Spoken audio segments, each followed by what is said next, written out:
L'isola di San Fantin è una delle più piccole isole che compongono Venezia. L'attuale conformazione è ottenuta dalle numerose trasformazioni urbane e architettoniche avvenute nel corso dei secoli. I canali che la circondano sono oggi scavalcati da 7 ponti che la collegano alle 5 isole adiacenti. Fino al XIX secolo le due isole di San Fantin e Santa Maria del Giglio erano unite. Il prolungamento del Rio della Vesta ha segnato la loro separazione. L'isola è caratterizzata dalla presenza di 3 monumentali edifici situati nel campo.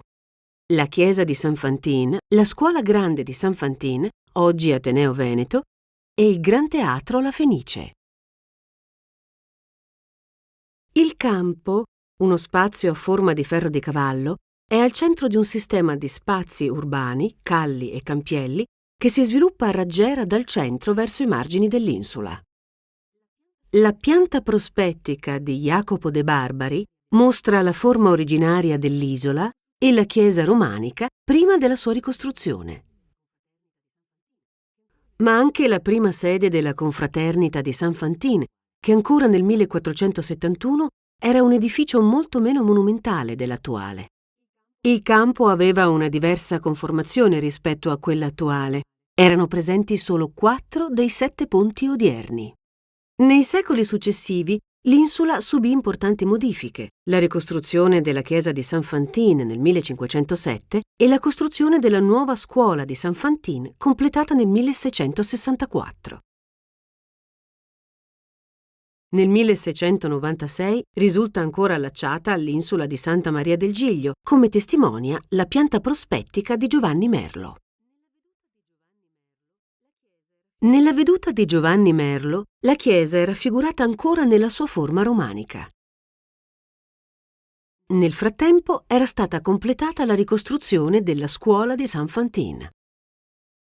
Nella zona attualmente occupata dal Teatro La Fenice, la Scuola Grande di San Rocco costruì nel 1536 un complesso residenziale.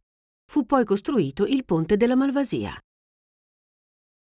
L'inizio del XIX secolo segna notevoli cambiamenti nel tessuto urbano dell'isola. Nel 1792 viene infatti realizzato il Teatro La Fenice, che comportò anche lo scavo di un canale tra San Fantin e Santa Maria del Giglio per consentire l'accesso acqueo degli spettatori del teatro insieme a quello terrestre sul campo. Poi la Fenice fu ricostruita dopo l'incendio e furono costruiti 2 ponti, uno per l'accesso pedonale al teatro, uno per un veloce collegamento da Piazza San Marco. Il catasto napoleonico testimonia la costruzione del teatro e la conseguente monumentalizzazione del fronte occidentale del campo. La trasformazione più importante che ha caratterizzato l'isola è però la monumentalizzazione del campo, con la costruzione della chiesa, della scuola di San Fantin e del Teatro La Fenice. Inoltre la costruzione dei ponti, esito di una progressiva pedonalizzazione e modernizzazione della città, ha reso molto più efficiente il collegamento con le isole vicine. Questi collegamenti però non hanno stravolto il sistema di percezione dinamica del campo, condizionata dal progressivo avvicinamento dalle calli.